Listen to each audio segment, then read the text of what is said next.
వాస్తవంగా ఈ మెదక్ జిల్లాలో మెదక్ పార్లమెంటు నియోజకవర్గంలో ఈ రోజు కాంగ్రెస్ పార్టీ జెండా ఎగరబోతుందంటే మీ రక్తాన్ని చెమటగా మార్చి దారబోసి మీ భుజాలు కాయలు కాసేలాగా అవసరమైతే అక్రమ కేసులను ఎదుర్కొన్నారు, జైళ్లకు పోయొచ్చిండ్రు.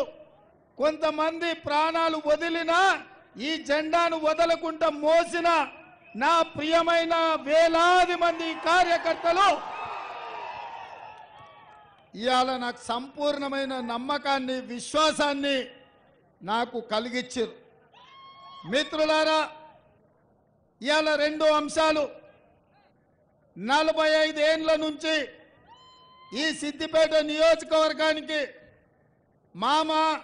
మామ పోతే అల్లుడు శనిలాగా పాపాల భైరవులాగా మిమ్మల్ని పట్టి పీడిస్తుర్రు. మామ పోతా పోతా ఏనుగలను తినేటోడు పోయిండంటే పోతా పోతా అల్లుడిని పీనుగలను తినేటోడిని తీసుకొచ్చి మీకు పెట్టిపోయిండు.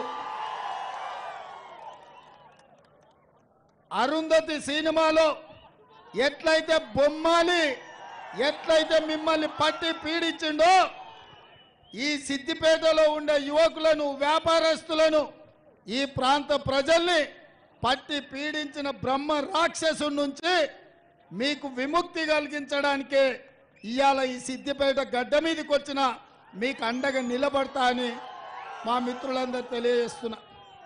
మిత్రులారా, మీరు ఆలోచన చేయండి.